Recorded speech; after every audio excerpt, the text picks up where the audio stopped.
যারা বেঙ্গলে মমতা হেরে যাওয়ার জন্য দুঃখ পাচ্ছ, তারা তোমরা হলে দেশদ্রোহী। তারা হলো নিচ্চ শ্রেণীর মানুষ। কেননা মমতা বাংলাদেশকে আবাদ করে নিজের যে ওয়েস্ট বেঙ্গলটাকে বরবাদ করছিল। এটা কি কেউ জানে না? এত মূর্খ কেন? আমি জানতে চাই, মানুষ এত মূর্খ হতে কি করে পারে? হ্যাঁ, 12টা ভাতা দিলে খুব ভালো নাকি? বেঙ্গলে যদি আর কিছুদিন মমতা থাকতো না, আবার যদি এগেন জিততো, তো বেঙ্গলটা সত্যি এক দিদা বলেছিল না, এই রাজ্যর নাম 12 ভাতারই দিয়ে দাও, ওই নামেই নামিত হয়ে যেত। এখন যখন যেহেতু মমতা চলে গেছে, দেখো ভালো করে দেখো, ওই যে বাংলাদেশ না কিছুদিনের মধ্যে ওর কী অবস্থা হবে। যেমনি পিএম হওয়ার পরে, মোদিজি পিএম হওয়ার পরে পাকিস্তানের ব্যান্ড বেজে গেল, কেননা কংগ্রেস ওদেরকে পালছিল। কংগ্রেস ঘাটের মোড়া মরল, তো ব্যাস পাকিস্তান গেল। অমনি মমতা মরল, মমতা জানোয়ারটা, দেখো বাংলাদেশটা গেল। আরেকটা কথা, যারা মানে এই যে সেকুলার বানতে থাকে, সেকুলার যারা, যে আহা বেচারা মুসলমান সবাই এক হয় না, আরে সবাই একই হয়, একই হয়, ওরা একই হয়। কেউ একটু ভদ্রভাবে হয়, কেউ একটু ছোটলোকভাবে হয়। নাইলে ওরা ওই কাশ্মীরে এত হিন্দুকে মারতো না। ওরা সবসময় নিজের জয় জয়কার করতে চায়, ওরা মূর্খ। ওদের মনের যে কিছু ভালো জিনিস, একটা কথা জানেন, এই যে দুবাই বলে নিন, ইয়া তো আরব কান্ট্রিজ, যে বাইরে থেকে অনেকজন ওখানে কাজ করে, ওরা কেরমভাবে ওই ওয়ার্কারগুলোকে রাখে সে তো কারোর থেকে লুকানো নেই। তাহলে এদের মনোবৃত্তি কি? ওই সেম মনোবৃত্তি, কেননা ওই সেম বই এরা পড়ে। এদেরকে একটা এক্সট্রা ক্লাস করা হয় যে এই ধার্মিক দিকে ওদের আগমন হবে বলে, যেটা কি আমাদের হিন্দুদেরকে কিছুই করা হয় না।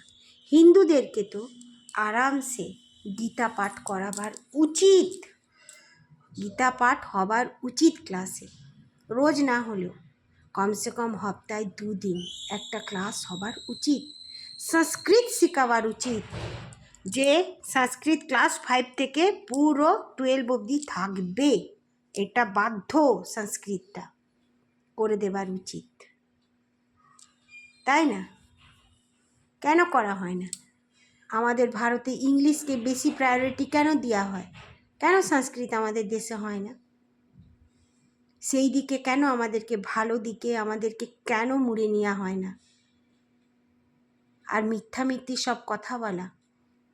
কেউ কেউ বলে নাকি মুসলিমরা খুব যোগদান দিয়েছিল দেশের ইয়ের জন্যে, লড়াইয়ের জন্যে। কী যোগদান দিয়েছিল মুসলিমরা? জানি না। ওরা কি করতো? আমাদের কৃষ্ণকে নিয়ে মজা করাতো, শ্রীকৃষ্ণকে নিয়ে, তারা শ্রীকৃষ্ণকে নীচ করতো। আর এখনও সব কমেন্ট দেখি 16,000টা বিয়ে করেছে। আরে ঘাটের মোড়ারা, 16,000টা বিয়ে করেছিল না, সে উদ্ধার করেছিল। আর এই 16,000টা কী জানিস তোরা? তোরা তো জানিস না, আর বলতে আসিস। আমাদেরই দেশে অনেকজন এমন শত্রুতাভাবে কথা বলে, বড় দরের লিডার সে, তার নামটা নয় না নিলাম আমি, যে বুঝার তারা বুঝে যাবে। সে বলতো নাকি গীতা পড়াচ্ছ ভালো, ফুটবল খেলা। এটা কোনো একটা বুদ্ধিমান একটা আমাদের হিন্দু ধর্মের লোকের কথা? কেন কেন গীতা না পড়ে ফুটবল খেলা ভালো কেন বলবে? কী জন্যে বলবে? পাগল, সে পাগল, তাকেও মাথায় বসিয়ে দেওয়া হয়েছে। প্রতিবাদ কেন করা হয়নি তখনই? এটা বলার মানে কি আপনার? কেন বলবেন আপনি এ কথা? কই মুসলিমরা তো কোনদিন বলে না, খ্রিস্টানরা তো বলে না যে বাইবেল পড়ো, না পড়ে ফুটবল খেলো, ইয়া তো কোরআন না পড়ে ফুটবল খেলো, বলে তো না?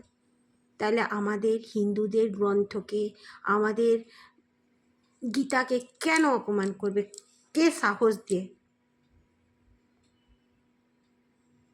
আমাদের দেশে না অনেক এমন লোকও আছে যারা বেশ হাই পোস্টে, বেশ হাই নাম করে চলে গেছে এই দুনিয়া থেকে। তারা এমন এমন কথা বলে দিয়ে গেছে না, গা জ্বলানি। আর নির্বুদ্ধিরা সেটাকে প্রতিবাদ করেনি। প্রতিবাদ করুন, করতে শিখুন, তবে আপনি ওখানে টিকতে পারবেন। প্রতিবাদ করাটা কোনো খারাপ কথা না। আর সেকুলার কোনো দিন মানবেন না। আর মমতা ব্যানার্জি কী জিনিস সেটা জানেন না? বাংলাদেশে বসে আছে কিছু কিছু এমন লোক যে মমতাকে ভাবতো জিতাবে। মোদিজি সাম দাম দণ্ড ভেদ করে বেঙ্গলটাকে জয় করেছে। আর যেও মমতার পার্টি, মমতার জন্যে যে কাঁদছো না, সেই শুয়োরদেরকে বলি, ওরে শুয়োরের বাচ্চা, তোদের কোনো দিমাগ নেই, তোরা হলি গাধার বাচ্চা, গাধা। ছোট থেকে কিভাবে ব্রেন ওয়াশ করা হয়েছে কতগুলো ছেলেকে আমি দেখছি। তাদের মধ্যে একটা ছেলে তো বেশ নাকি, ও নাকি মমতাকে ভুলবে না।